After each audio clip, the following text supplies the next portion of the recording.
Did you finish the Star Trek book, Ben? So I got according to the app, I have about an hour and a half left. What I would like to do is after you finish it, okay?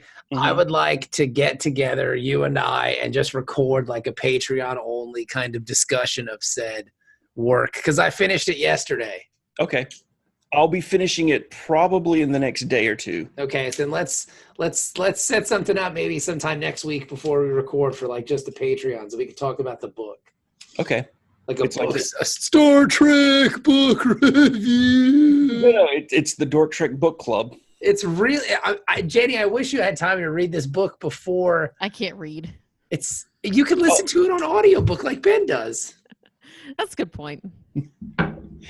Now the books can read to you, Jenny. That's how I, a simple man from Alabama, was able to accomplish all my learning. They got these smart books, man. They read for you. It's amazing. I'll see if I can find a way to listen to that. They even do it in different voices and stuff, man. It's real wacky. Because what I was thinking is, because I know there's some contact info on the book well, you probably don't know that because you haven't actually seen the physical copy of it. Maybe I can contact the dude who wrote it or who gathered all of the info and ask him if they want to come on the pod and we can talk to him. What, like Mark Altman? Yeah, it's like a Patreon only thing. Well, here's the thing. You're too far away. Can't hear you. Oh, sorry. The thing is with that is that Mark Altman also... No, he wrote one of my favorite movies. Oh, what's that? Free Enterprise. Oh, yeah, that's the one with that they were talking about in the book. Yes. Yeah. Okay, I've never seen Free Enterprise. Now I want to watch it. I actually got Star Trek: The Motion Picture from my local library. I'm going to watch that. I've never seen the whole thing. I've only seen about half of it, and I couldn't finish. I don't think I've seen the whole thing either. That's what I got to a point. I was like, I'm good. I know Jenny hasn't seen it because they get to the transporter malfunction, and I'm sitting here doing dial malfunction. Fucking Mystery Science Ben over here. So yeah, that's when I'm not going to watch any Star Trek movies with you anymore, Ben.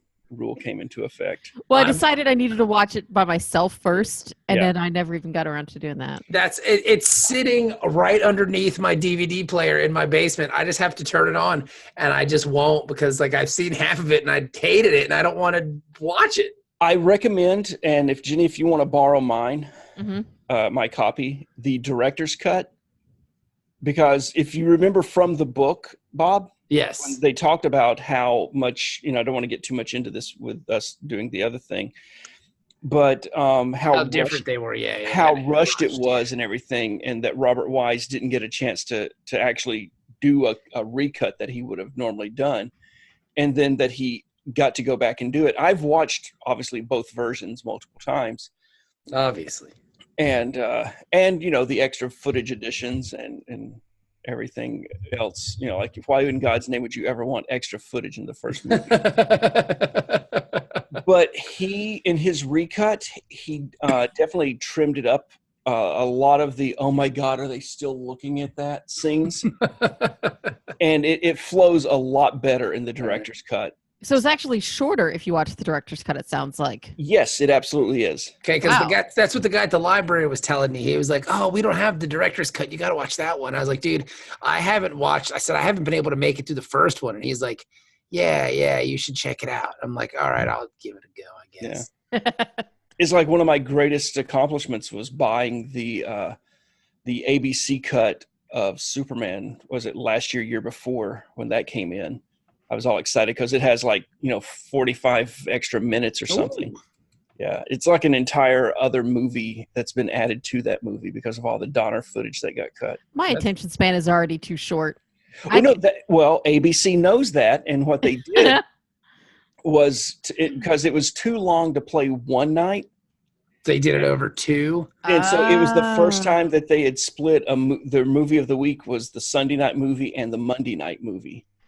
Okay. So the thing is that without that extra 45 minutes of footage, there wouldn't be enough to 2 full nights. Huh. Gotcha. That's weird that they That's would why split it up, considering they used to run 10 Commandments, which is like 9 hours long. And Boy, that's kind of, that's a special I thing. know, And I they know, didn't I know. realize how special Superman was, and the fact that it's basically the same story. Yes. I was gonna say, yeah. Yeah. Space Moses. Space Exactly. I love you, Space Moses. And once we talk about the book, we can bring up the fact that Ronald D. Moore is obsessed with Space Jesus. Yes, and I'm really excited to talk about that. But I'm really excited. I don't know if Dennis is coming or not because he said it's close to final, so we can just get started.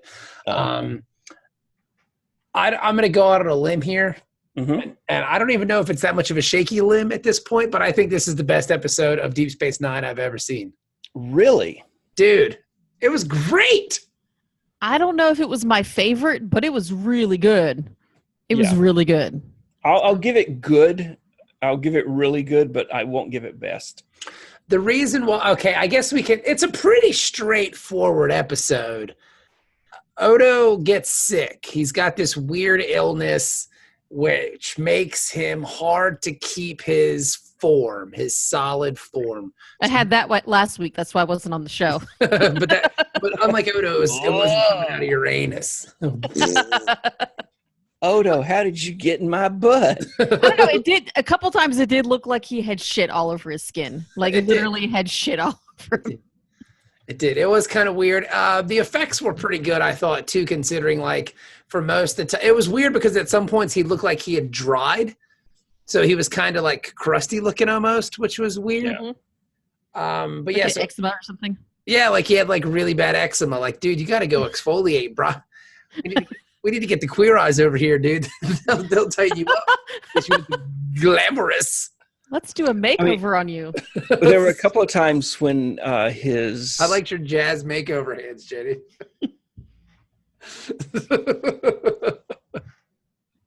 There were a couple of times where his cheek would look like there were like polyps or hemorrhoids, like drooping out of his face, like a candle that you let melt for a really long time, and then the wax is kind of melting away, but then it stops after a certain point because it's not heated anymore, just hanging there.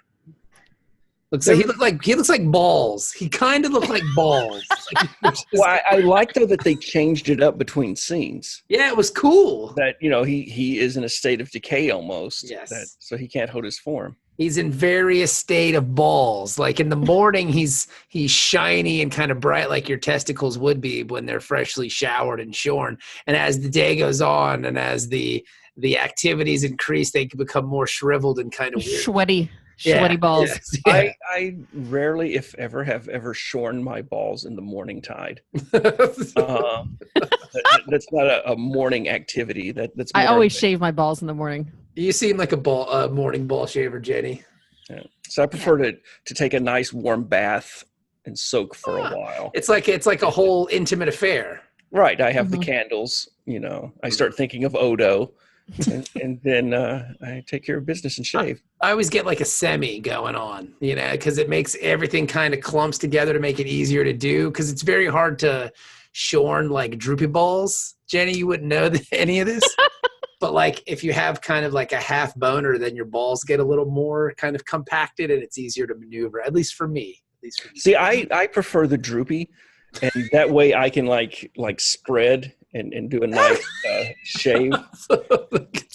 Like the old cartoons when they're sharpening the razor on that leather strap. Exactly.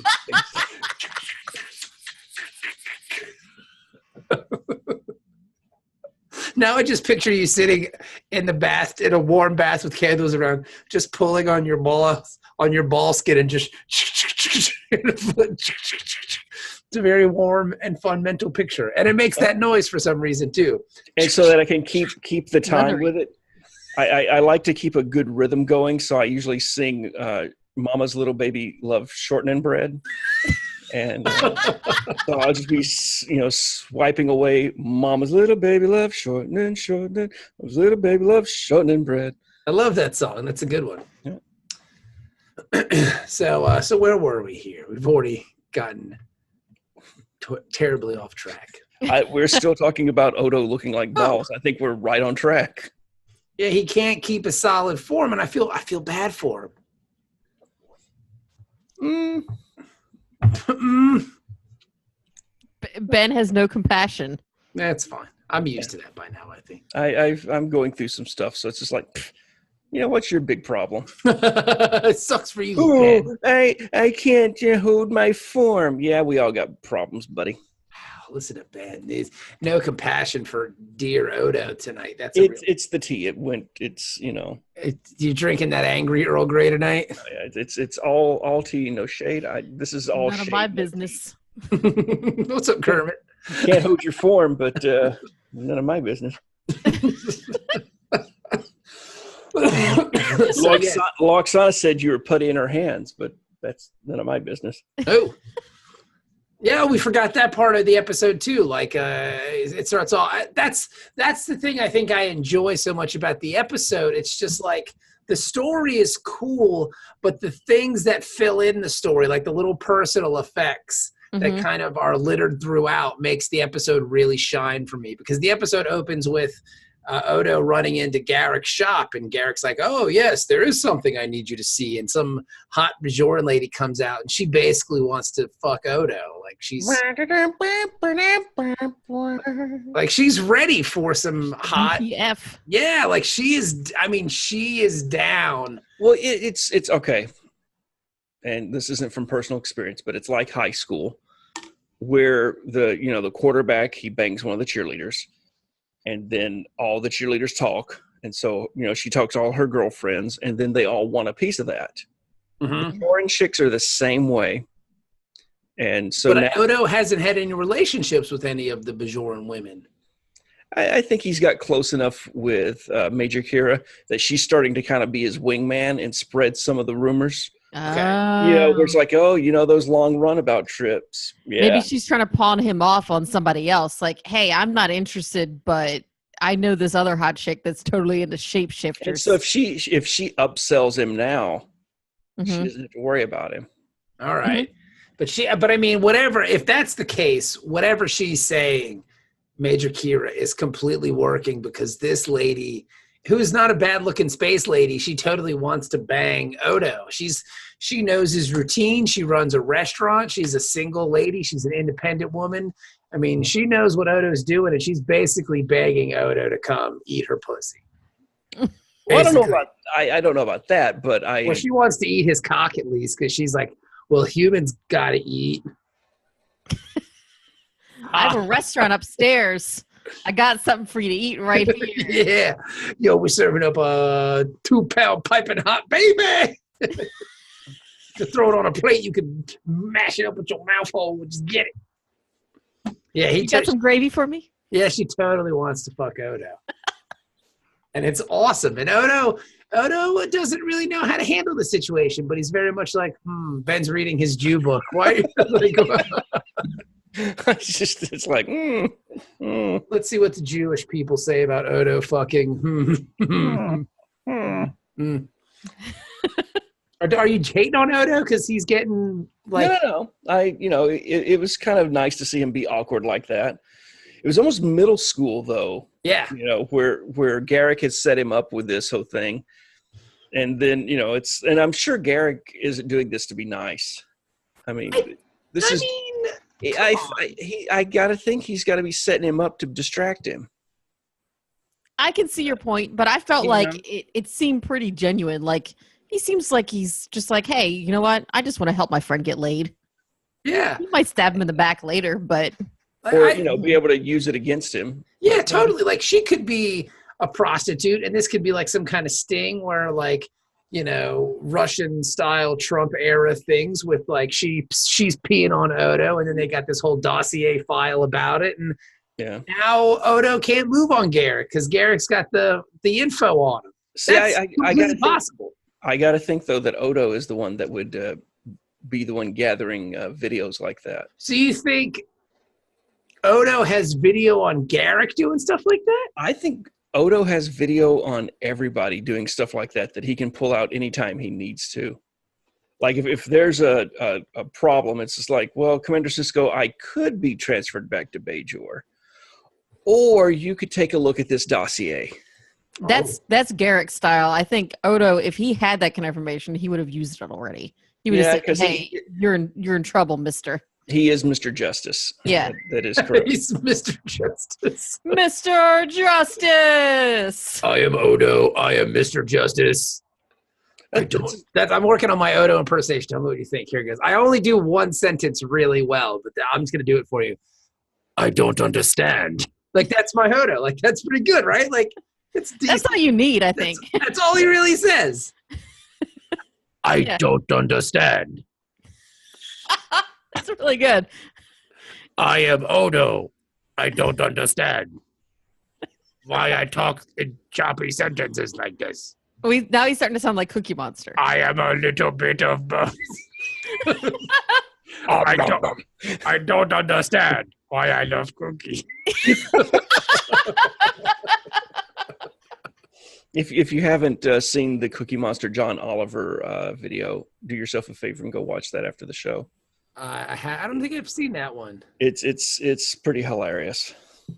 And I guess now that they're both on the same network, now that's why that happened. What's the subject of the John Oliver Cookie Monster video? No, it's just them doing news reports together. Okay, all right. Okay. Yeah. I don't understand. Why you will after you watch the video. Why I love Cookie. Nom nom nom nom. Nom nom nom. But that's the whole thing for this episode. Like, there's just these little moments of personality and cool conversations that are just kind of, I guess, littered throughout that really just kind of make it shine, you know? Because I guess while they're still in Garrick's shop, Odo kind of has it's almost like a seizure, I guess, is safe to call it. Would you call it a seizure? It could have also been very bad gas if he had an intestinal system at the time, which he doesn't. Spoilers! Well, no, he doesn't have. I mean, we know he doesn't because he doesn't eat. He doesn't have any kind of innards. He's got no guts, literally. Well, he's got more guts than you ever will have, man. But boy, even though he ain't got no innards, he does have guts. Well, I mean, I don't understand. I'll save that for later because. Well, just say it now. I mean, we're not. I mean, we might as well. I'm just thinking with all the firsts that he encounters at the end of the episode, so we can go through that a little later. I don't understand what you're talking about. You will. But yeah, so he has this little seizure, and Garrick brings him to Julian's, and Bragier's trying to figure out what's wrong with him. And Bragier's been running tests on him throughout the years, which I thought was kind of smart on his part to do. Mm-hmm.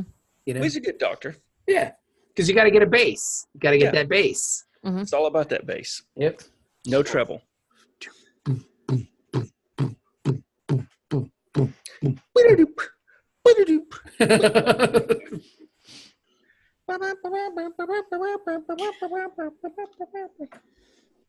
There's like 5 people out there that get that joke. I don't even know if I do. I was just going along with the bass noise. What's the joke? And now I want to know. I don't understand. What was the name of that thing? Was it Homestar Runner? Was the name of it? The site was Homestar Runner, and the character though was Strong Bad. The email. I don't understand. And that particular episode was techno, and he basically he showed how easy it was to compose a techno beat. Oh, okay. So it sounded just like that.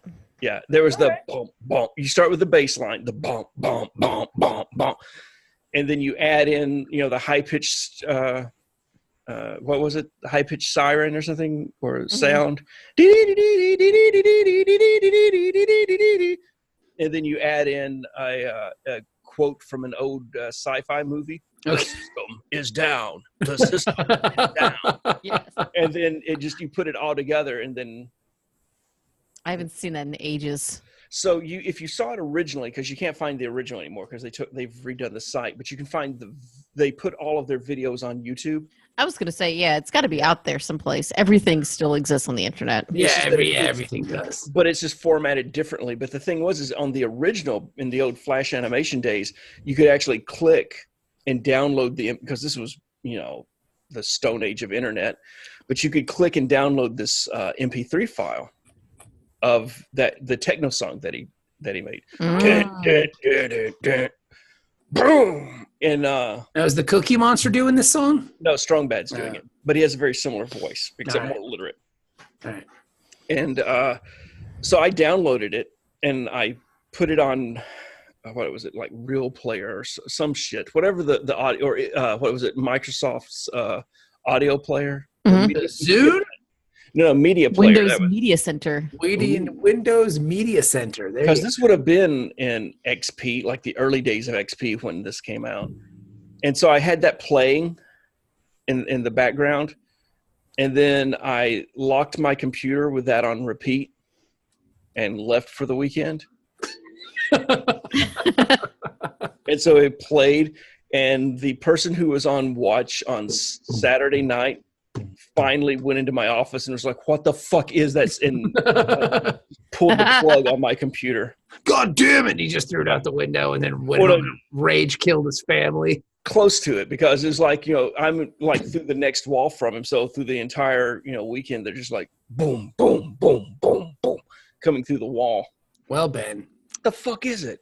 If this was a Law and Order episode, dun dun, Jack McCoy would try to get you.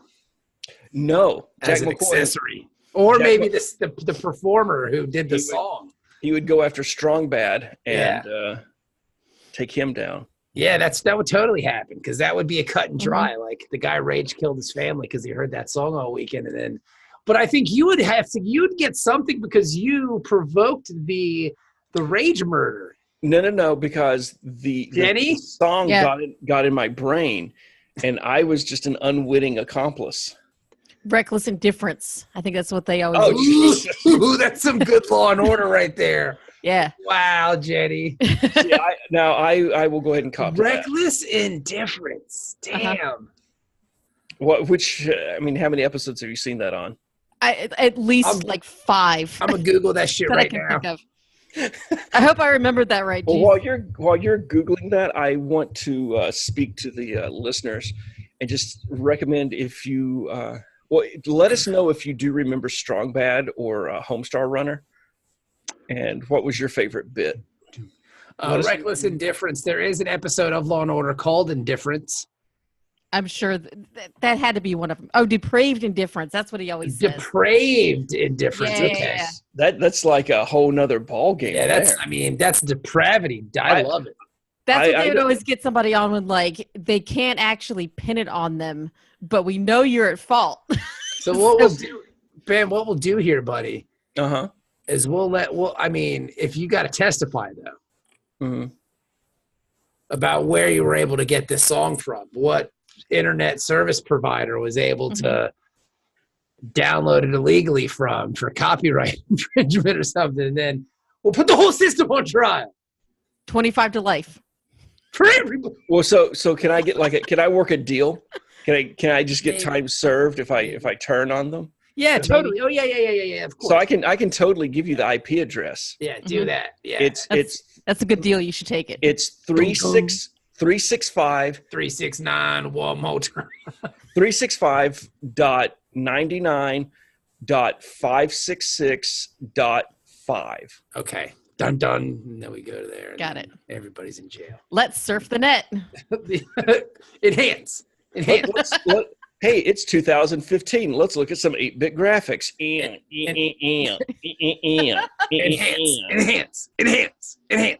I will say the technology on Law & Order got really fancy really quickly, because the first couple episodes they used a computer, they had like a specialist with like a giant laptop that was like the size of a fucking telephone booth. He was like, hang on.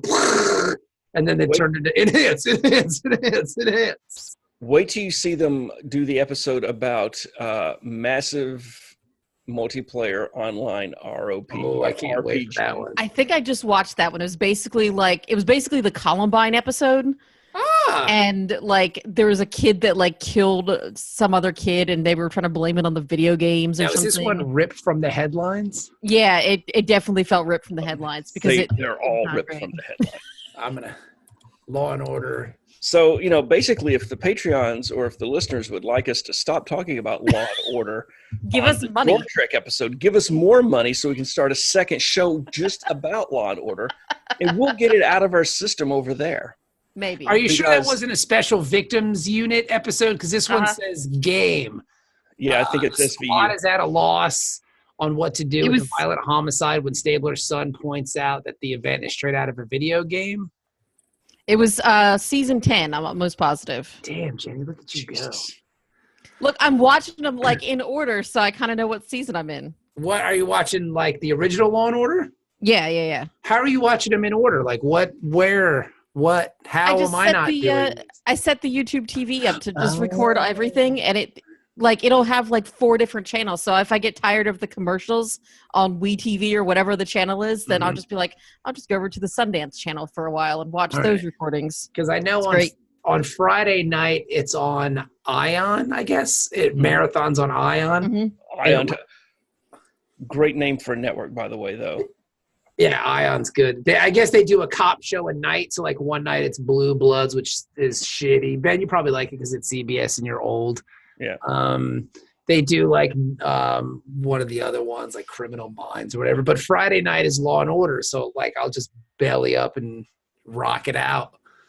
It's really great. I had gotten away from watching broadcast television, and I just started watching like YouTube videos, and then the occasional I would binge it, like, this new series is on Amazon Prime or Netflix. I'll just binge it and be done with it.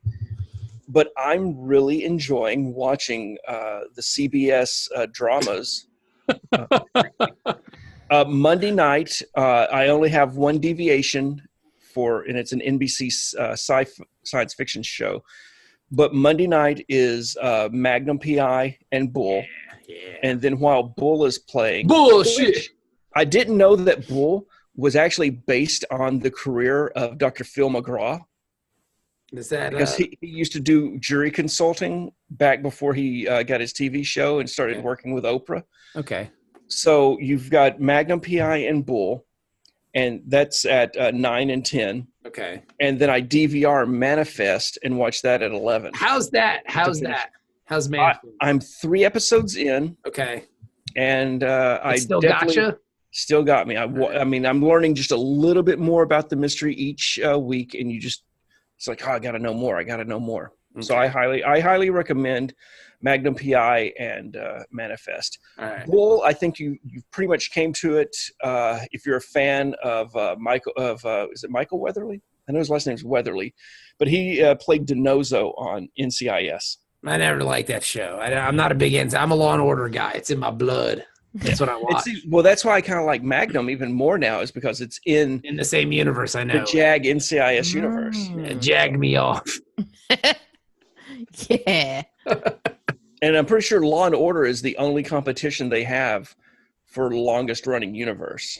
I think they're the number 1 spot right now. Well, I mean, yeah, and maybe The Simpsons. But I don't think they have I'm saying though multi-show, like their show spans multiple shows. Yeah. Multiple franchises. Because Law and Order technically is in the same universe as X-Files. Huh? Yeah, because Detective Munch appeared as Detective Munch on an episode. See, I didn't know that. Okay, all right. Because I think he has the record. So that means Homicide: Life on the Street crosses over to X-Files too. Absolutely. Weird. Absolutely. Interesting. Nice. Yep. Because he is and actually technically Sesame Street fits into that universe because he appeared in character on there as well, but you can take that or I feel like Sesame Street is like a dimension outside of every other universe. Yes. And then they all cross over through Sesame Street. Right. It's like the hub. Yeah, because they got because the parents got to watch something. They got to get something to be excited about. It's like, oh, hey, look, Detective Munch. And he probably shows up with the Cookie Monster and me munch cookies. Yes. And then I was going to say that's more Yoda Grover. Then fucking Odo shows up and he's like, I don't understand. I eat cookies. The reason I'm a more Star favorite voice. The reason I'm a I more don't understand. the more I'm Why more are of a, cookies so delicious?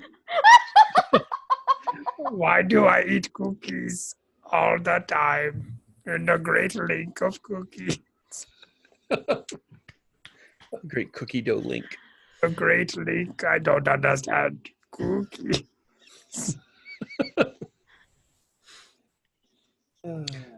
No, when I realized that Grover and Yoda were the same voice, I couldn't watch Yoda anymore without hearing Grover. And vice versa, Super Grover. I love me some Super Grover. Well, no, Grover, I guess, had been with me long enough and more that it was like, no, that's the Grover voice. You know, it's like he owns that voice. Yeah.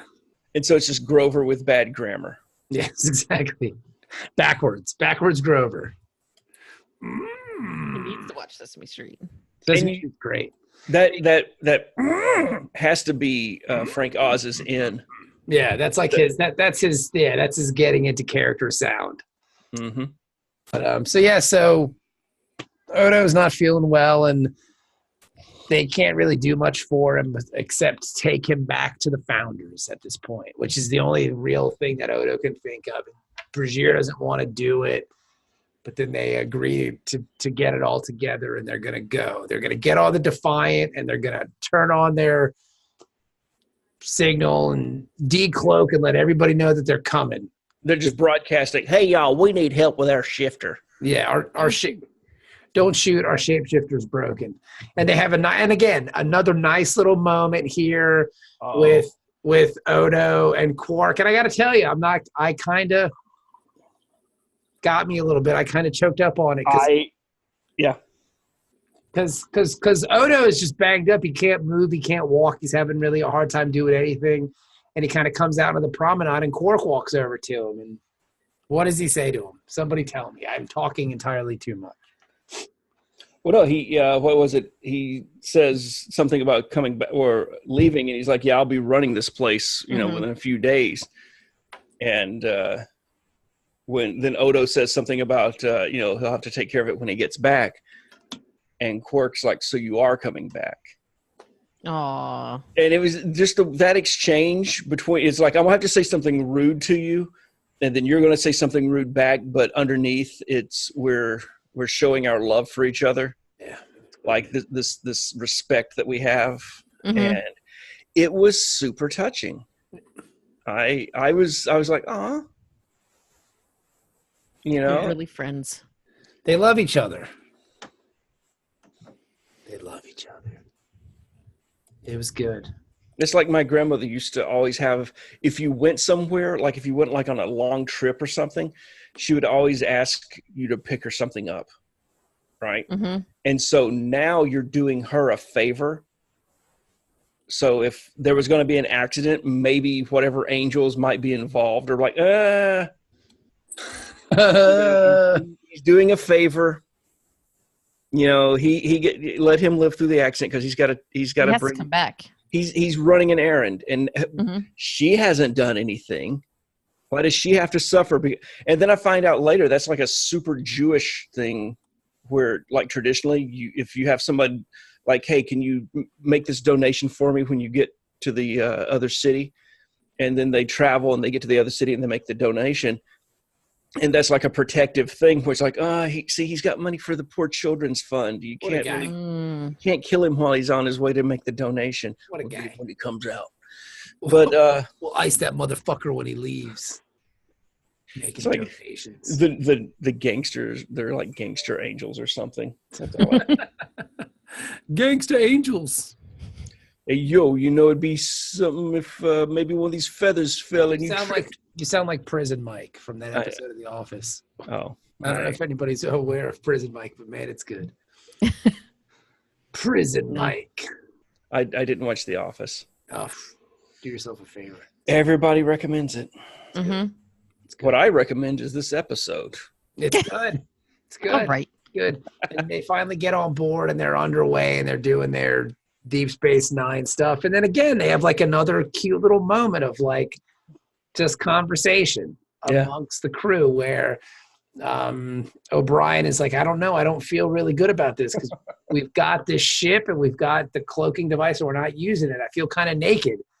And all the boys on the bridge agree. And then, your girl Dax kind of giggles and she's smiling. Like, what are you smiling about? He's like, I've never been in a room with so many naked men before. And it's just That's a lie. She gets gangbanged all the time. Actually, it was back when she was Curzon. She used to take those long steams. That's true. Yeah. You got to steam all this stuff. Yeah. That's all Odo needs is a good fits. Steam it. Just go into the sauna, sit there for a while, just kind of get those toxins out. It'll be fun. Steam it. I think this was around the time that they were talking about something, and Miles goes into this story where he's like talking about walking into the room and like all the women. Yeah, everybody's talking about him, and I was like, "Come on, dude." You don't know they're talking about you. Well, they all stopped talking when I walked in. I love when he said he walked in and they all stopped talking, and Worf was like, "That's because they were talking about you." And everybody else is like, "Nobody cares enough to talk about you when you're not in the room, dude. It's fine." But then he said Molly started laughing, so they were talking about him. Yeah, they were talking about his dick, and it's like, what the fuck? And then he immediately says, like, "Oh, I think Julian needs to move in with us, for balance." Oh yeah, that's it. Yeah, for balance. Because that devil's triangle is getting to be a little too much for you. Balance your dick. That's a cool drinking game, I hear. Yeah, it's a drinking game. But you know what? It ain't a drinking game. It's the devil's quadrangle. Drinking game. Drinking all that cum. Cum drinking game. Look, I just want to say I like beer. Beer. I like beer. I like beer. I like it when guys come in my beer, and I drink that too. Kind of makes. I may have drank a beer. I may cum. have. I may have jerked off to a couple of Flogging Molly songs while drinking beer. But that's just something you do. Beer. And then you boof in a devil's quadrangle. And somebody said boof is anal. Is that what I heard? I thought boof. I bought it when he said boofing was farting. See, I don't know. I don't know. I don't buy anything that guy's saying. Now, if you boff, obviously boffing, that's sexual. It's according to Urban Dictionary. Well, that could be tainted now. It says to abuse any illicit or illicit substances via insertion into one's rectum. Dude, I just saw Brian boofing some booze. I don't know, boof. But you can see when the dates went up. This is from 2012. Okay, this one's from 2014. Okay. Was that inspired by a Mouthy Broadcast episode? Because I think they did a special on sticking stuff up your butt? Well, no, soaking tampons. Yeah, and you stick them up your ass. You soak tampons in vodka, and then you insert them suppository style. Really? That works? Supposedly. I've never done it. Ben, does it work? That's not what I'm putting up my ass lately, so no. Well, hey now. Usually save that for the camera. Hey now. But yeah, so this is from 2013. It's boofing when you... Okay, well, see, that predates the Kavanaugh stuff. So Yeah, this is 2008. Same thing, to stick something up your butt, generally drugs, but can include anything. That's 2008. 2012 says something's whack, or I don't believe that. Synonym for weed, that's 2014. I don't know why I feel like I'm on an episode of Law and Order where I'm looking at the dates and I'm taking that by law. Like, well, according to this episode,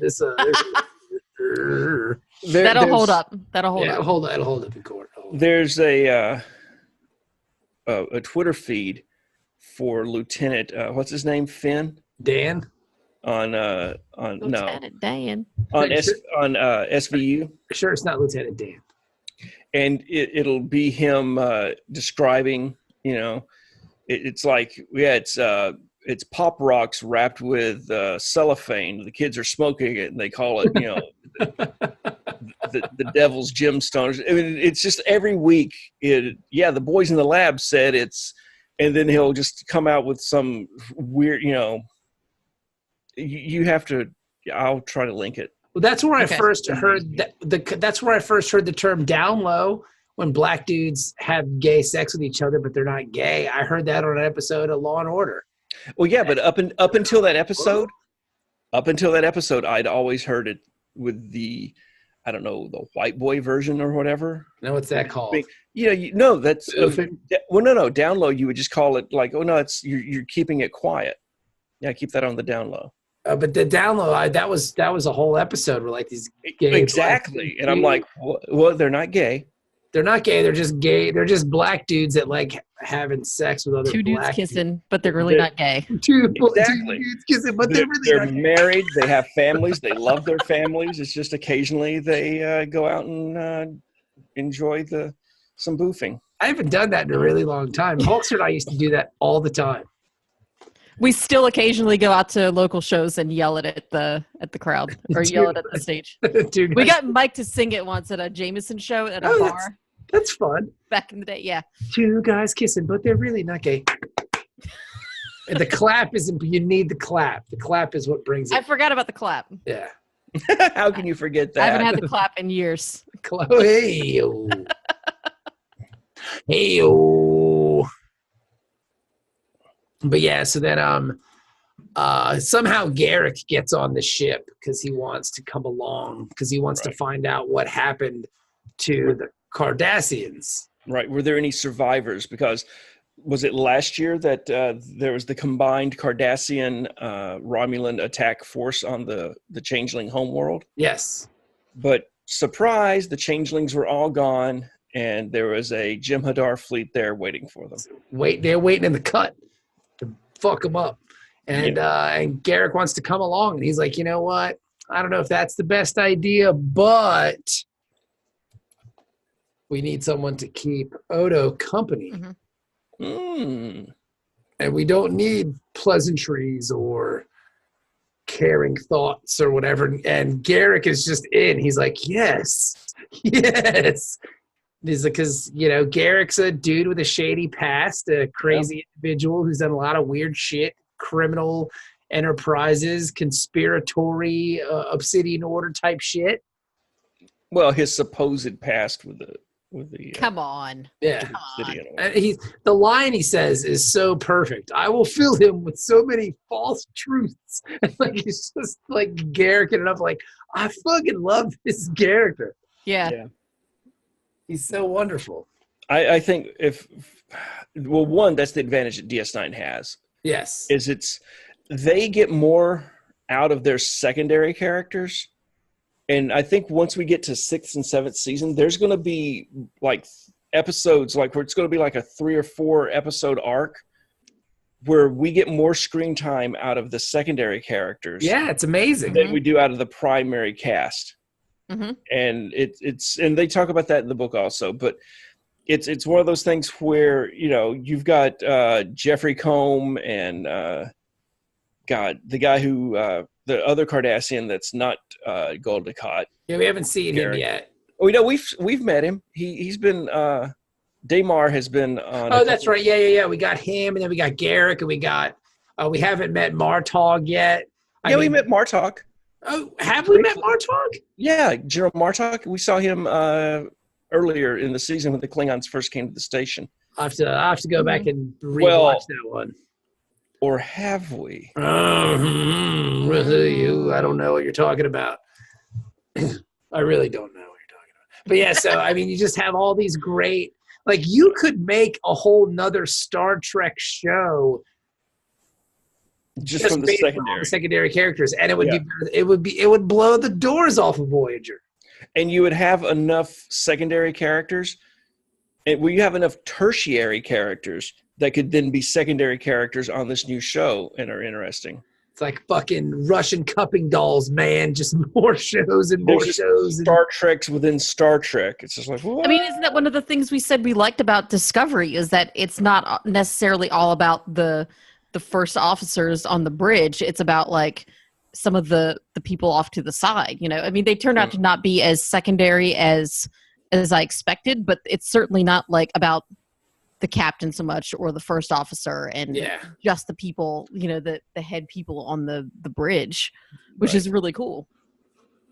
So January 17th, by the way. I can't wait. Have you watched any of like the little I guess like webisodes they're doing? No, I just seen the extended trailer from New York Comic Con. See, I haven't watched that yet. I haven't watched that either.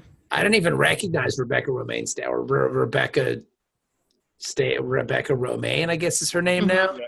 Right. I didn't even recognize her. I was like, wow, who's that? That's great. She's number one. Number one. The number one. She's the first number one. And now she'll start doing all the computer voices going forward on Star Trek.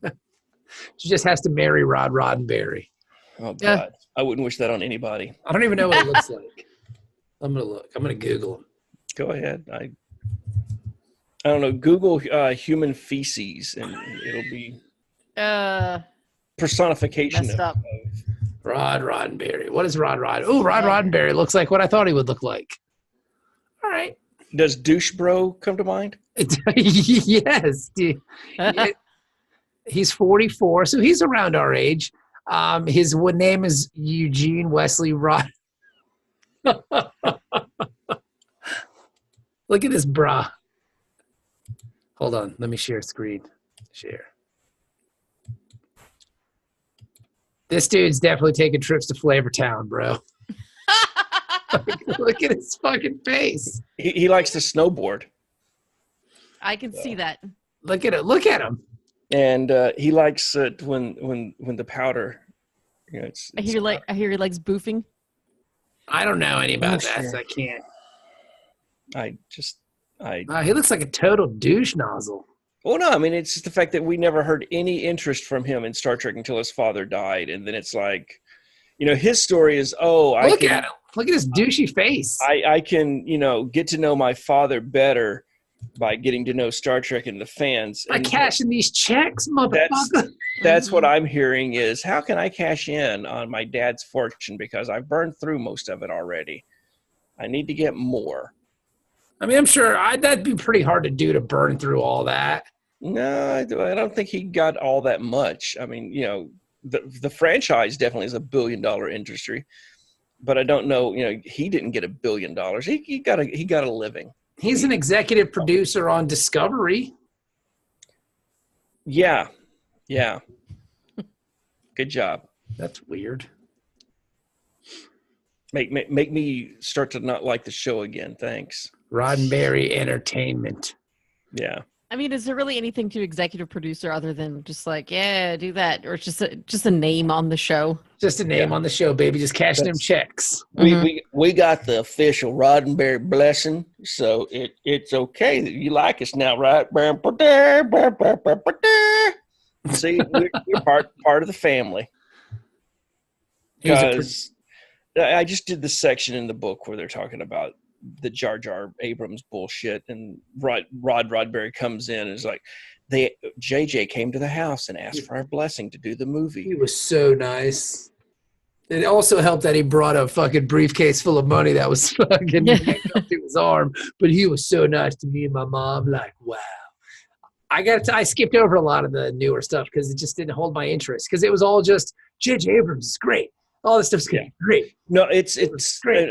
Like I said, I don't want to talk about it too much because it's the wound is fresh right now. Too soon. Yeah, it is.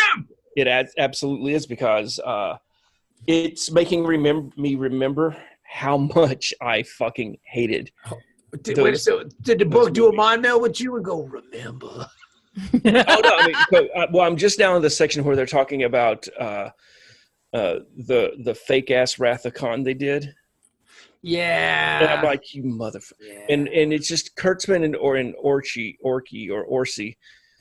Roberto Orci, when he is talking about it, and it's just like, oh, you fuckers just don't understand Star Trek. Yeah, they really... And as a couple of fans, because it excited us, we figured it would excite all the fans. Yeah, they definitely... So we put dildos on the bridge of the Enterprise, because that's always been something that's really been part of Gene's vision and our interpretation of it. That's accurate. But they really, I will say, the new franchise really squashed that goodwill pretty quickly. Like, they burned through that pretty fast, because people I don't know if you got the one, and I hate, like I said, I don't want to go on about it too much, but there was the one guy who reviewed it and said, yeah, I actually like the first movie a little less after I saw the second. Like, I kind of liked where they were going with the first movie, but then the second movie was so bad, I hated it. And then I started hating the first movie that I used to like. That's basically how I feel about it. Yeah, well, that's an actual critic's review, and it was. I haven't seen. I saw the second movie once, and I was good. I mean, I'm the person when they were talking about. Well, we knew we had the core fans, and those are the people who will see anything with Star Trek name written on it. Yeah. I believe the quote was you could have a goat eating a can for 2 hours and call it Star Trek and people would be excited about it. Right. And I will go watch it because I have to see everything that is Star Trek. That goat is not canon. But it might be more accurate to canon. That goat's uniform is wrong. You could absolutely hear me saying that. Klingon goat. Actually, the Klingon goat species, or the most similar species to the human Earth goat that the Klingons have, would be the Human Kata. Earth goat. Would be called the Kata. Katahuk. And the Katahuk does not look anything like it was represented in the Jar Jar Abrams Star Trek. Now, Ben, did you ever actually learn how to speak Klingon? No. Okay. Do you think Ben's going to sully his mouth with that language? That's true. You know what? Basically, when I speak Klingon, or when I mimic Klingon, it's the future racist version of when white guys mock Chinese guys back in the 50s with the ching chong ping pong, you know? So when I'm over here, cha na to pe patate ni cha to, you know, it's like, just basically you going ching ching chong chong. Yeah. Yeah. All right, it's like I'm sitting here, you know, making ridges on my forehead going, oh my God, the baga baga. I mean, you know. Like, that's good shit. Oh, pak no che hua. Kito.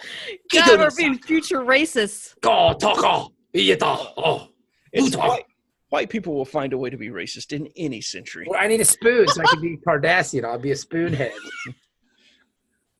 You've come up for. I mean, it was bad enough that O'Brien called him. Yeah, Bajoran. Ooh, I can wash my shirts on my nose. Where's our prophet? Dur dur dur. Where are the prophets? Dur dur dur. I like profits. Oh my God, now we're all being space racists. Oh my God. But yeah, so I guess they finally kind of pick up the homing signal, the beacon, and the entire Jem'Hadar fleet show up. And in the Jem'Hadar fleet is this one changeling lady. Does she have a name? Changeling lady? I'm good with that. Yeah. I can't. Female changeling? I'm trying to think if they ever gave her a name. I can't remember. I know the actress's name, and she was on she's actually on TNG on the episode where they had to pick up the different clues around the galaxy. Uh-huh. The Romulans and the humans and the Cardassians were all racing to get there first. And then when you connected all the samples together, it made this holographic projection. And it was like the original prototype. That's right. I remember that one. Yeah. That's the same actress. And so apparently she's good at playing faceless, weird Play-Doh face people. And she also, again, this might be a dated reference. I don't know if anybody's going to get it. But she looks a lot like Rocky Dennis from Mask. Like a lot. Well, they changed her makeup in this episode from the last time I seen her. She looks like fucking Rocky Dennis from Mask. Like, that's all I kept thinking about. Yeah. Well, see, Michael J. Fox was originally going to be in this episode, and then he couldn't appear, so they got her to appear for it. They got Eric Stoltz, and he was busy. Yeah. And they got her. Yeah. I thought it was weird that, like, all the changelings seems to have a problem making human-looking faces, except for those guys who, like, infiltrated Starfleet a few episodes back. No changelings have a problem doing that. That's just their look. Like, that's what they're going for. I think they assumed that appearance to look like Odo, so he'd like fall for it. Yeah. And they're like, oh, look at us. We're all one big happy family. Yeah, I'm gonna say that that's just what they're supposed to look like. Like that's what they're going for. Okay. Okay. I mean, is that wrong of me or no? No, that's actually what it was. They just didn't think about the fact that why would the entire species look like Odo when Odo came to his current form by accident? It's kind of like I equate it to this. It's kind of like in Star Wars when they're looking for Obi-Wan and he's dressed up in the robes and stuff, hiding from everybody. And then from that point on, all Jedis look like Obi-Wan, who's in hiding. But no, they didn't look like that. Yeah, like what Obi-Wan looked like while he was hiding out, trying not to be seen as a Jedi. And they were like, well, that's what all Jedis look like. They all wear fucking robes and shit. And it has to be, you have to have the light brown robes, and then you have to have the dark robes over it. Yes. And that's the uniform of the Jedi. I equate it to kind of the same thing. Gotcha. You know? I think that's exactly. It's like accidental canon. Yeah. Yeah. You know? I like it. To be fair, though, Obi-Wan's robes, and I've gone back and watched, they were pretty ratty. That was one of those. No, they were. But that makes a lot of sense. But I don't know why every Jedi after that has to look exactly like Obi-Wan from the first being. That's the Jedi uniform, suddenly. It's the quasi-Jedi uniform, like the accidental canon of Obi-Wan's uniform. Yeah. And like the only time they ever really varied it much was when Luke started wearing black. And then I guess during the Clone Wars cartoon where like Obi-Wan had on the same outfit, but kind of like the armor. Do you guys remember that where he had like the arm piece that was kind of like stormtrooper armor? And that was basically it. Other than that, same fucking uniform. Yep. Stupid, but whatever. What do I know? I get it. That's a good comparison, though. But where it always gets retrofitted, but yeah, that's the one place though that Star Wars beats Star Trek every fucking time. What's that? Their universe looks lived in. Oh yeah, yeah. It doesn't look like the difference between. Well, the difference between my apartment and Jenny's apartment. Jenny, your living room looks like you've lived there. It's you've got the comfy couch. No, it's not. It's he's like slob shaving you, I think. No, I mean you've slowly acquired things over time, and you've added them to the wall. You've put down a different rug, or you've got the. No, I got the same ratty ass rug. But you got made out of fucking Obi-Wan's robes. But you've got like the bar. And see, everything I have in my apartment right now is brand new. Right? So it's like the oldest thing I have here, other than Ben, is you. Me and the books are the oldest things in because the couch, I bought the chair new, the couch, the table, even the Picard tea set I got. That's like the first. So we get it. Your backhanded compliment. Well, no, I mean, it's just like Star Trek. Look at me and Mr. New Stuff. I got all new shit in my house. No, I don't want all your shit. I mean, like my grandmother's house was even more lived in, where you can't get that aged look on things, that authentic, like, oh yeah, that's the thing, that the nostalgia and the memories that come with it. Where Star Trek, everything is like, yep, we just made it. It's all clean and shiny. The secret is to pee on everything. I mean, the Millennium Falcon, if you look at the Millennium Falcon, when you see the Millennium Falcon in Solo, it's like bright white and clean and everything. Like Lando keeps that shit up. And then by the time we get to A New Hope, it's starting to look a little dingy. And then by the time we get to, Ray in the future. Convenient, I'll add. Very convenient. It's all is on this dumb planet she's on. Convenient. Yeah, but it's all dirty and busted up and shit. I'll tell you, I hate that movie.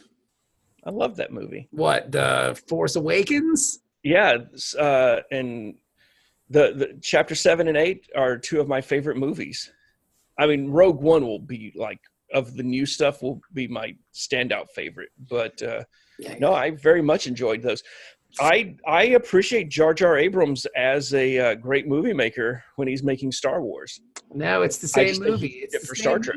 Same movie. He just made the first movie again. Yeah, well, that's what the fucking toxic fanboys want. That's true. Don't go changing it.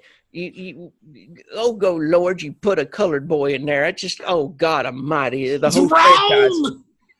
Good God, you got a woman and she's got a lightsaber. I really Martha, get your purse. We're leaving. Oh, I enjoyed the second film. I liked the second film a lot more than the first one. See, I looked at episode 7 the same way that I looked at the first Star Trek 2009 or whatever. Like, it wasn't the best. It wasn't perfect. It was kind of a rehash of old shit.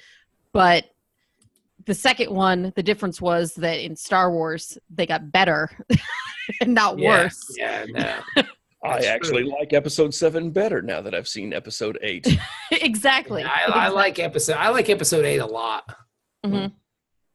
The side story, I don't want to go down that path, but that whole side mission just was out of place for me. I enjoyed it just for the sheer fact that it was nice to see something go horribly wrong in Star Wars. Like the fact that they're like, this is a really dumb plan and it didn't work is really odd for that franchise because they always have really dumb plans that just work out. Yeah. I like that it pissed off a lot of Rabbit fanboys. That's basically I like it even more because it pissed people off. I honestly never thought about it until Bob, I think you said something about it a few episodes ago here, about how the difference between Star Trek and Star Wars with regards to diversity, and the fact that Star Wars has pretty much had that in your face from the beginning, where Star Wars had Lando. Yeah. And, and that was pretty much it. And it was just like, yeah. And, well, that guy has a tan, so that's kind of diverse, right? Well, that white guy's fat, right? Yeah. We have every color of the rainbow here. We have every color of white. Off-white, eggshell, cream, fat white, skinny white, tall white, short white. Got a woman. It's a whoa. We have a woman. Let's not get crazy. She better know her place. Let's not go crazy, all right? In a gold bikini. Yeah. Okay, we're good. Handing out sandwiches and medals to awesome dudes. Here's your medal and sandwich. Be a damsel in distress, or I got problems. I'm just saying. She got to be rescued. She can't do shit on her own. You gave her a blaster. Movie's ruined. Y'all done fucked up now. You done gave a girl a gun. You never do that unless you're just making a YouTube video about, I can't shoot a gun. Next thing you know, she's on her space period and she just goes shooting everybody up. That's what happens. Gotta get Lord of mercy. And I heard in that 8th movie, they done made her like some kind of general and put her in charge of shit. Yeah, well, they should have killed her when they had the chance, but they fucked that. Now she's got to die off screen, or they're gonna piece it together with like fucking Poochie going back to her own place. I totally agree with you on that too. Yeah, when she went Space Mary Poppins, here's the thing. I bought it. I was just like, yes, okay, it's 100% Space Mary Poppins right now, and I don't fucking care because I can't fuking lose her again. I liked it. I've just dealt with the death. I'm just now getting back to normal, and you're gonna fucking kill her again. Nope, she's Space Mary Poppins. Have her drive the ship through the other ship. Nope. Then it's done. No. And then you've got a new female general there with cool purple hair, like the cool alternative mom who buys all the rebel kids beer.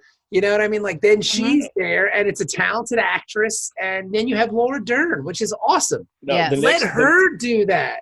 Next movie, the way it better start is somebody says, where's Princess Leia General Organa? She died. That's real sad. No, and then the next guy's going to go, she took the scouting party to the far side of the galaxy where it's really safe and nothing can possibly happen to her. And she will probably live a very long and happy life exploring for peaceful things right now. So let's go fight the war in her honor. No, I heard she moved out to a farm on the other side of space. Grandpa took her to a farm, right? Yeah. And there's lots of other generals there to play with. Uh-huh. And she's General happy. Patton. Very happy. And General Akbar is there, and it's not a trap.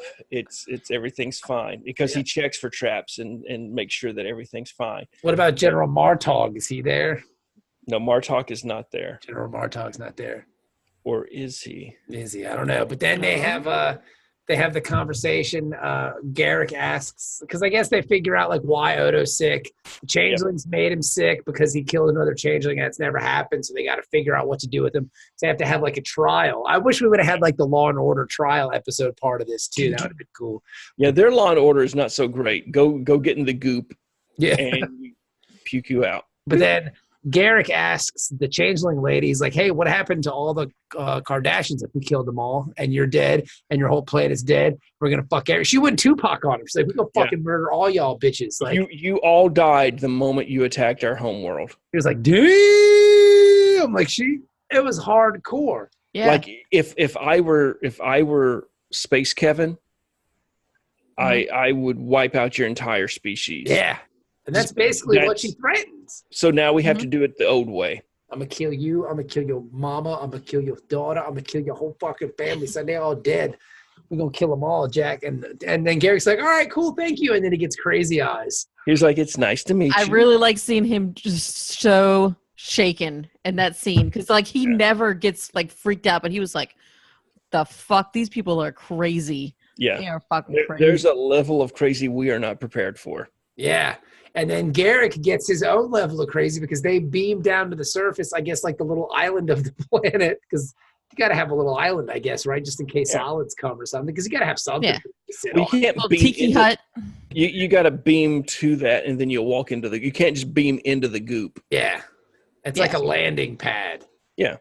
Do you think that's actually like changelings that have formed into an island just for this purpose, though? No, I think it's a rock. Yes. Because you know how they like to they shape around shapes. Uh-huh. So. Okay, fair enough. They like to take shape. The planet is a giant bucket. Think about how unsanitary that's got to be, though. But that's neither here nor there.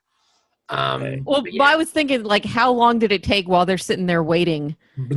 How long did it take before either Julian or Cisco just pee into the lake? Julian almost like, I've been holding it for hours. I had like 3 cups of coffee on the ship. I gotta go. Just piss right into the ocean of changelings. That's really funny. I mean, that's the thing because we saw the scene where Julian tried to skip rocks. Yeah. And they're like, "Did, did, did, did, did, did." And then there's the other scene where puts his dick in there. Well, no, the captain walks around the edge of the rock and he whips it out to take a piss. And Julian's like, Captain. It's too late. I've already started. I've got to go. What do you expect me to do, Julian? You are a doctor. You know it's bad for your body. You hold in your It's very bad for the kidneys.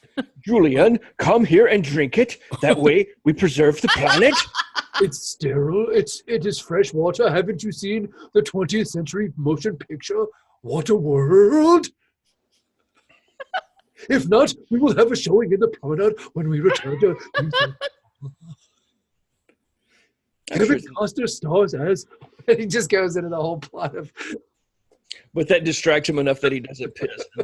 That's what they were actually talking about when the next scene happened.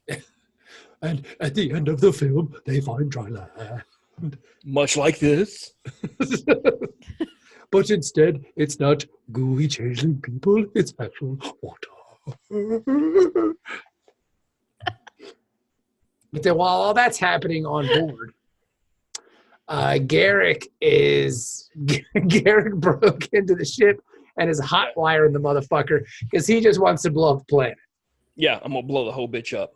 And Worf is like, you can't do this. And get this. I wish I could remember the speech that Garrick gives, but it's so amazingly wonderful about how you're a Klingon. You're all about genocide. And this is the fucking real deal. We're going to wipe these motherfuckers off the map. Yeah. I can't think anything better than this. Come on. Where's your sense of adventure? This is like, this is perfect. I've actually seen that. I mean, that was funny because I recently saw it. I was watching like a retrospective on the best scenes from DS9 or the most crazy, something like that. Or it may have been some of the best Worf scenes or something. And that little interchange or interaction popped up. So I've seen that recently. And I didn't know it was from this episode. And I mean, Worf hit him so hard in the fight that he actually broke the set. I don't know if you noticed that, but the door the little, door, just like on all the Jefferson's tubes back on the Enterprise, Uh-huh. that was behind him when they were fighting. When Worf slams him, he goes back and he hits it so hard it actually breaks one of the door panels off. Yeah. It was a pretty good fight. Worf ends up kicking his ass, and he's like, "You fight well for a tailor." It's like, oh shit! Like, it was awesome. It was really good. Nobody's being fooled by Garrick's tailor bullshit at this point. He's just a plain simple tailor. But they even brought it up earlier in the episode. Like, Garrick wants to come aboard. We do not let spies on our ship. It's so wonderful. Yeah. I love Garrick. He's so good. That was such a great speech. Like, whatever, when he dies, the actor Andrew Robinson dies, and they're talking about him as a character. That's the one speech they should show, because it's just so crazy and fun. Yeah. And then Odo comes back on the rock, and he's nude. It's a naked Odo. He's been birthed from the weird waters of the fucking blippity blops. And they both look at him and they're like, "Whoa, Kira was lying." You could form any shape that you want. Why didn't you give yourself a bigger dick, Odo? Or a hot abs. He didn't pick this, is the thing. Yes. The changelings did. They put him in this form. But they don't know that at this point. Like, this is, to them, this is the first time that they're seeing him naked. Well, maybe Cisco. I don't know about Julian. Julian has seen everybody. Yeah, because Julian's seen it because he's a doctor. Well, here's the thing: and he has cameras in everybody's rooms. Yeah. Technically, up until this point, all of us have seen Odo nude. Wait, it's That's true. Because his uniform he makes his uniform. It's true. His uniform is just skin. Yep. The only thing that's real is the comm badge. So he's actually pinning that to his skin. Yes. Yeah. That's how badass. That's very BSMD or whatever the hell it is. What is it called? BDSM? EMS, No. bondage, and Ben is like, I don't know, like BDSM? I've never heard of this before. I read about it on a book one time, and I put that book down and said, that's not a book for me. I get BDM. What is it again? BDSM, bondage, domination. Well, anyway, something.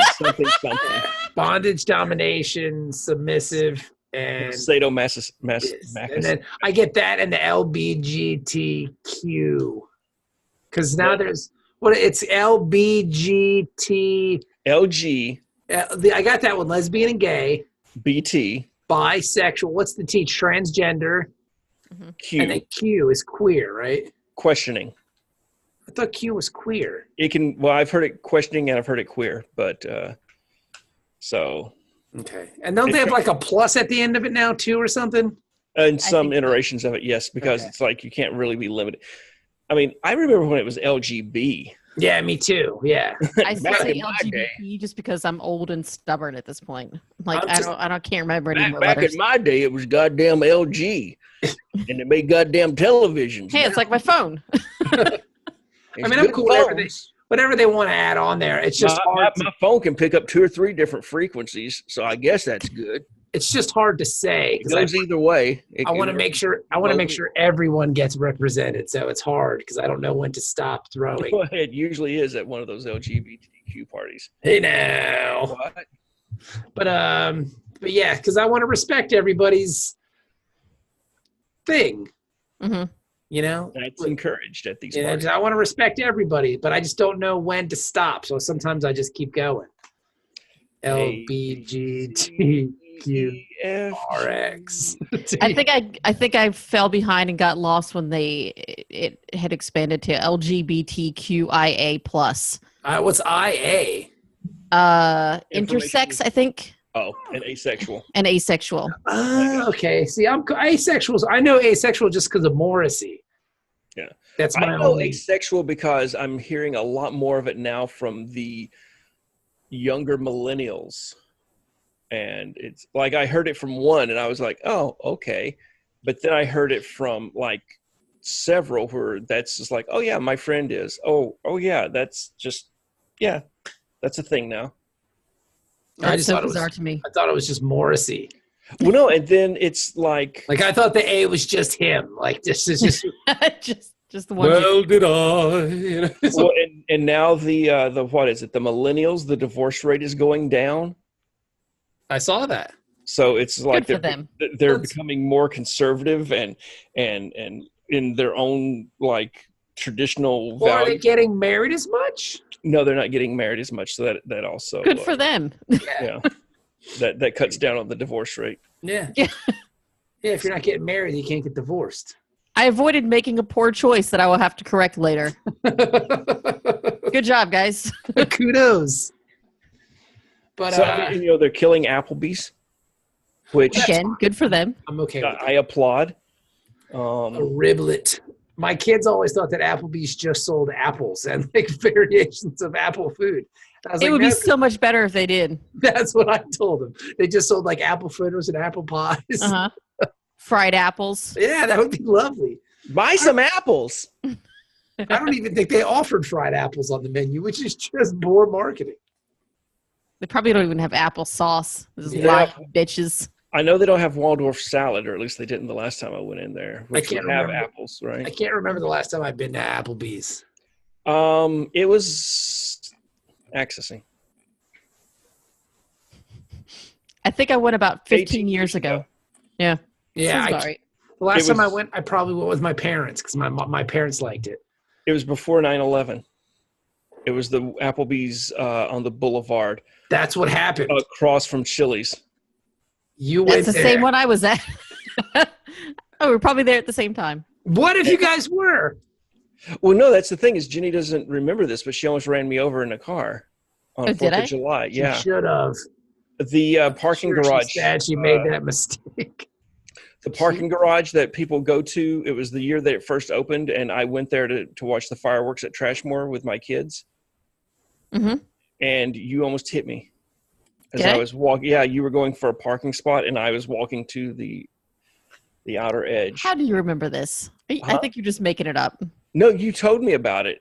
About you almost hit a guy the night that you went to watch it the first year that they opened it. Was this before or after I punched a police horse in the face? You were telling me about this, and then it was like... What are you, the guy from fucking Half-Baked?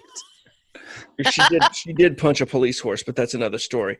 But no, you were telling the story about how you went there and you decided you didn't want to go anymore because you almost hit this guy. Some jackass was walking across, not paying attention, and you almost hit him. And I'm like, holy shit. Some bitch in a car was speeding through the parking garage way too fast and almost fucking hit me. Senator, I have no recollection of these events. Yeah. So we're going to put you on the court anyway, though, so don't worry. I like beer. You're good. You tried to kill me the first time you met me. Well, maybe she was on to something, Ben. And then you beat up a lady at Starbucks. Yeah. That's history. That's recorded. There you go. Uh-huh. It's fact. It's on a podcast. It's fact. I heard it on the internet. Mm-hmm. There you go. But anyway. I'm just going to sit here and drink my tea. And the link is broken and Odo's been kicked out of heaven.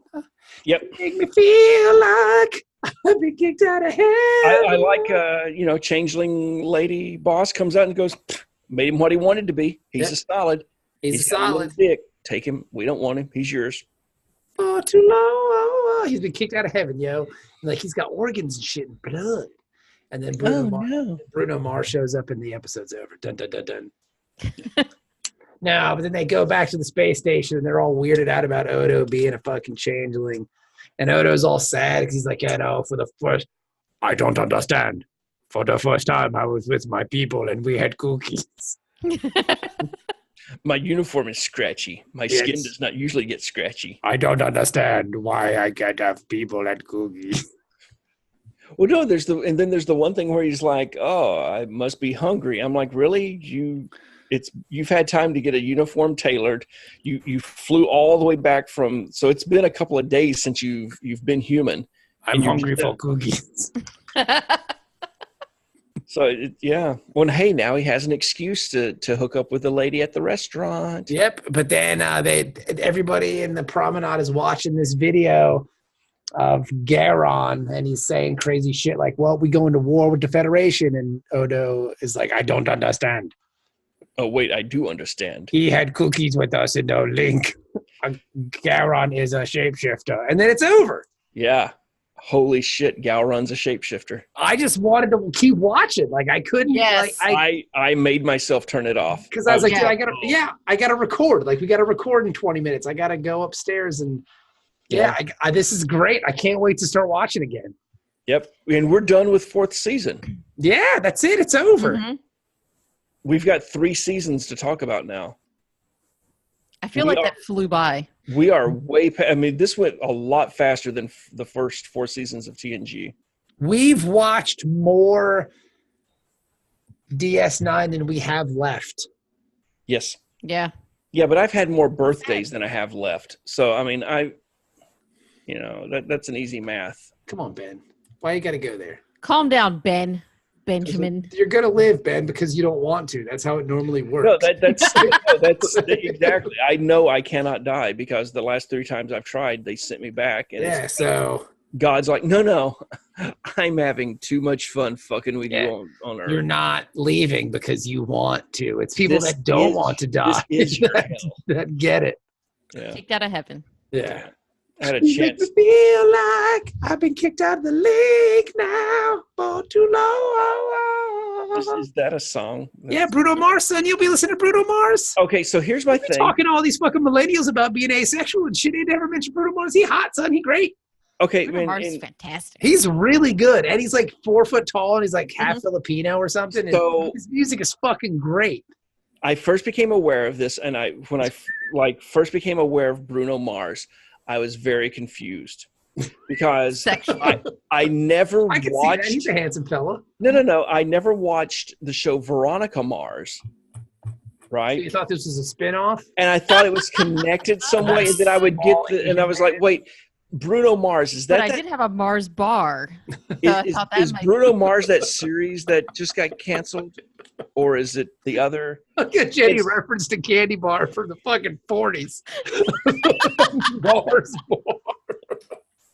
It's throwback. It's retro. It's real hot now. No. I can imagine that would be a possibility. Well, the Mars Candy Company owns M&M. Yeah, they're still around, but when's the last time anyone's seen a Mars bar? Is what I'm asking. They still sell them in Europe, I think. Yeah. They used to have them at the British store. Well, there you go. All right. Fair enough. But so because of that initial confusion about who or what Bruno Mars was, if it was a person, a group, and then it was like, okay, it's not the TV series. Is that the name of the group or one person? Just a dude. And so by the time I got around to actually figuring out what a Bruno Mars was, I had heard a lot of his music. He good. At this point, but just didn't know it was him. You know what I'm talking about, right, Jenny? Mm-hmm. Where it's like, oh, that's a Bruno Mars. Yeah. You know that song. You can't avoid having heard at least one of his songs at this point, even if you don't listen to that type of music. But if you say, hey, I'm going to put this taser on your balls, and you have to name 5 Bruno Mars songs, and for every one you get wrong, we give you a jolt. In your dick. I don't got no dick. What if you're into that though? So you just keep going like Purple Rain. If I'm into Notorious, this is my lucky day. and Biggie. They're both not his songs. Shock my balls. Shock my balls. Because I know there's the one that is one of his songs though. There's the one that they made into a parody. I saw the Harry Potter parody of. Wait, it's almost Uptown Funk. That's a good one. Mm-hmm. Okay, so I know that one. Called The Police and the Fireman. Nope. I'm too hot. Hot damn. No. Make a dragon want to retire, man. Too hot. Hot damn. I mean, we've referenced one of his songs at least 5 times in the past 10 minutes. Yeah, but I'm just like out of heaven, bruh. Oh, okay. So I didn't know if that was a lyric or the title. No, I don't know. I don't know the name of this. I think it's Kicked Out of Heaven? Because that's another thing that these young punks do with their music. Great. Is they have, it's like, okay, I'm going to repeat the words "kicked out of heaven" 15 times in the song. What's the name of the song? Amy Hates Me. But you didn't say anything about Amy or being hated. Yeah, Locked Out of Heaven is the song. See, so you would have got the ball shock. That's cool. I'm down with that. I'm saying I've probably, if you said this is Bruno Mars, and you played something, I'd be like, oh, yep, I've heard that. Shark my balls. I'll never Shark my balls. remember it. Shark my balls. He's good, man. I spend my Monday nights, I don't listen to music. I spend my Monday nights watching CBS television. Shocking my balls. I think you would like Bruno Mars. It's very accessible. Okay. Yeah. Like it reminds you. Bruno Mars reminds me, and I don't know if anybody listens to Ryan Adams, but he kind of reminds me of like an R&B Ryan Adams, where he can do lots of things to make him accessible. Like if you want Ryan Adams to do like a folk record, he can do a folk record. He can make a replacements record. He can make an all country record. He can do lots of different things. He does lots of things very well. He's like a Swiss Army performer. I know Bryan Adams. He's also good, but he does one thing and one thing well. And that's played his fucking six string till his fingers bled. Summer 69. That's the only, it's... Yeah, if they had a fucking band, they tried real hard, bro. Jimmy quit. Billy got married. Then he got divorced because he's not a millennial, and the divorce rate was very high amongst his people. I must return to my people. I wish that was a drinking game. Every time he said, my people. Oh my God, can't they come up with something else to call these people?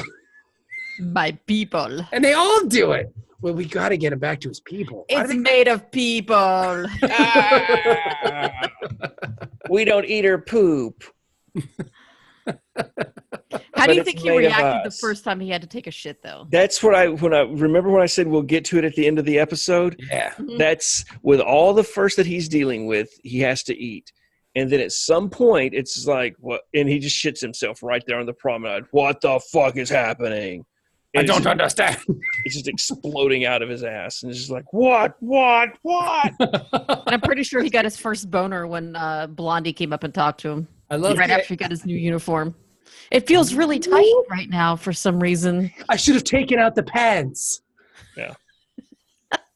And there's got to be some law against this because Garrick got 6 months in a holding cell. Mm-hmm. You've seen those holding cells, right? Yeah. In Odo's office. That can't be legal. I mean, that's like not even an 8x10 cell. I don't make the rules. They have like 2 cots, and you don't even get a replicator. Yeah. And it's just like, have fun. Enjoy yourself.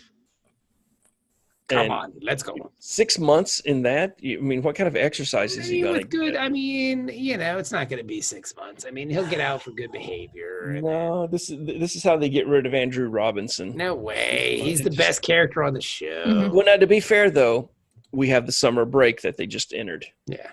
So that'll be, your 6 months. Yeah, when we come back, he'll be in the next episode, and it's like, oh, I thought you were doing, bro, that was 6 months ago. I did that already. 25 to life. Ugh. What? I already said this was probably the best episode of Deep Space Nine I've seen, so I'm just gonna say it's a 9 right off the bat. Jesus! I fucking loved it. Yeah, there was enough for me to keep me wanting to go on. The end of the episode's great. I love all the little character nuances that they threw in, like the cute little conversations. We even forgot the one about Kira sneezing.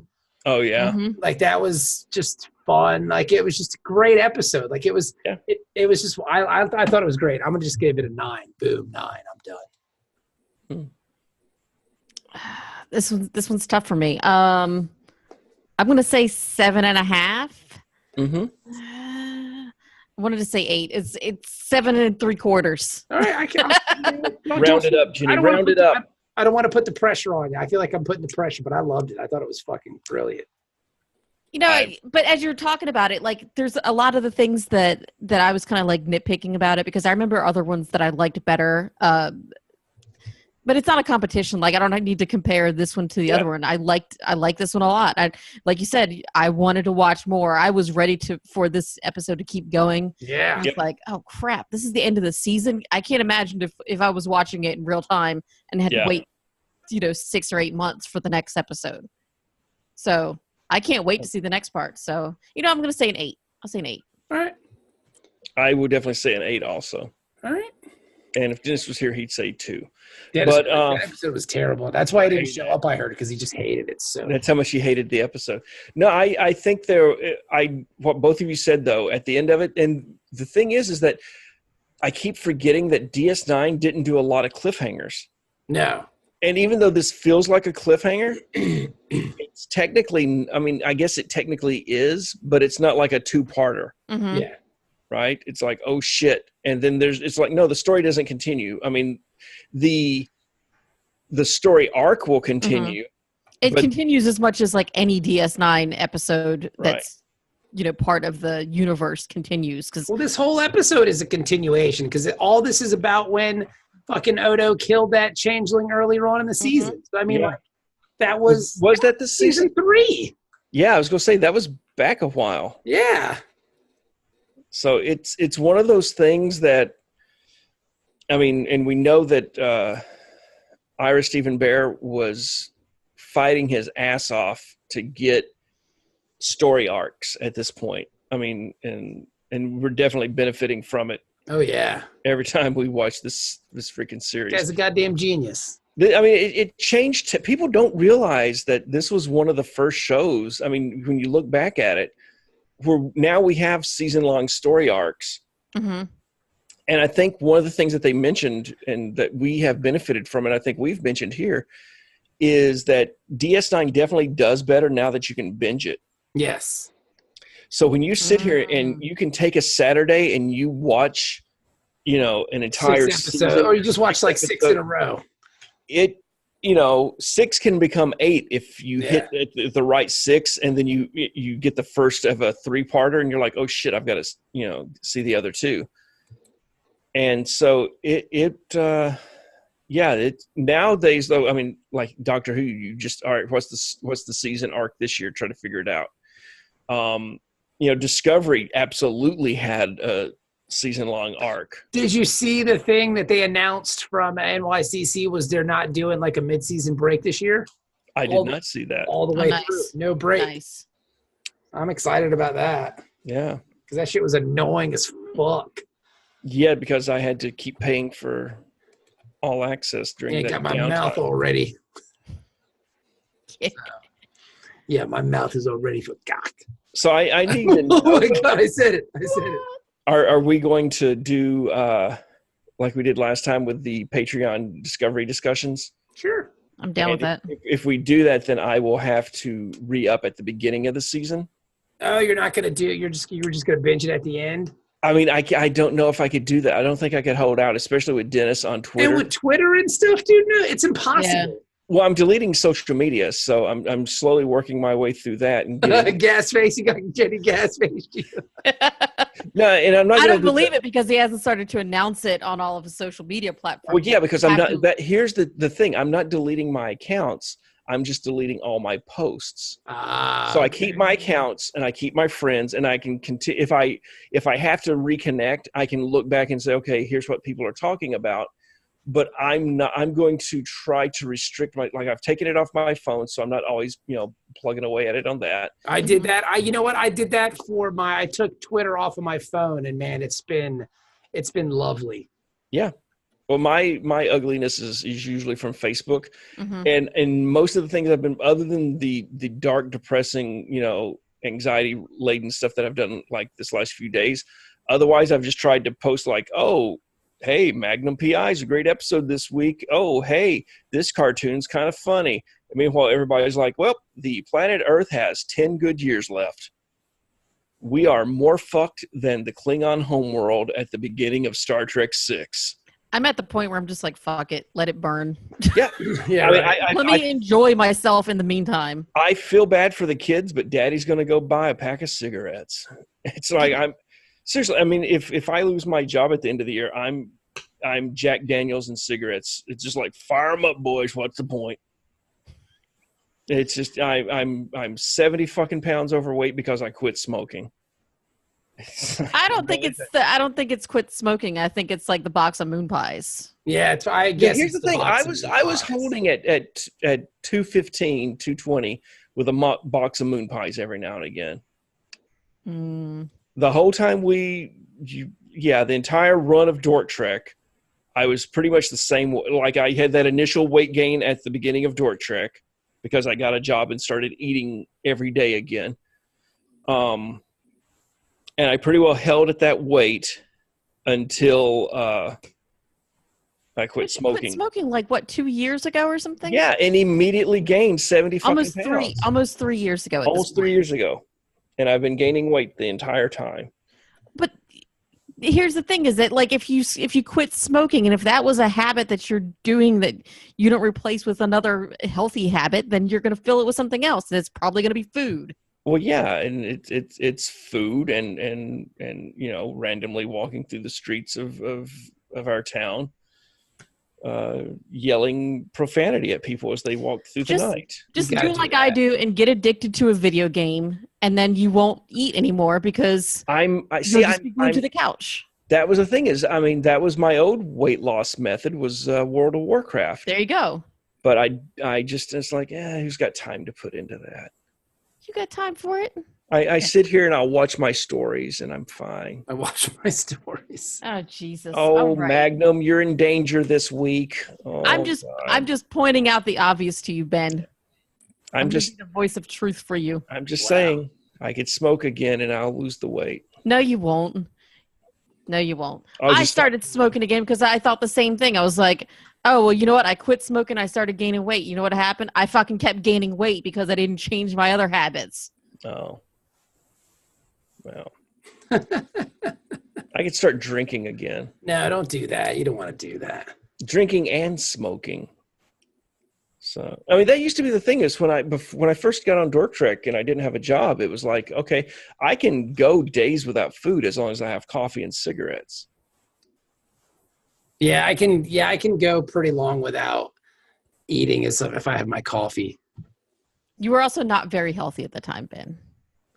It's true. So, to be fair. Well, I mean, to be fair, that was not too long after I came back, so. From the dead. Oh, my God. Well, Happy Halloween, everyone. I'm starting to get creeped out. So there you go, everybody.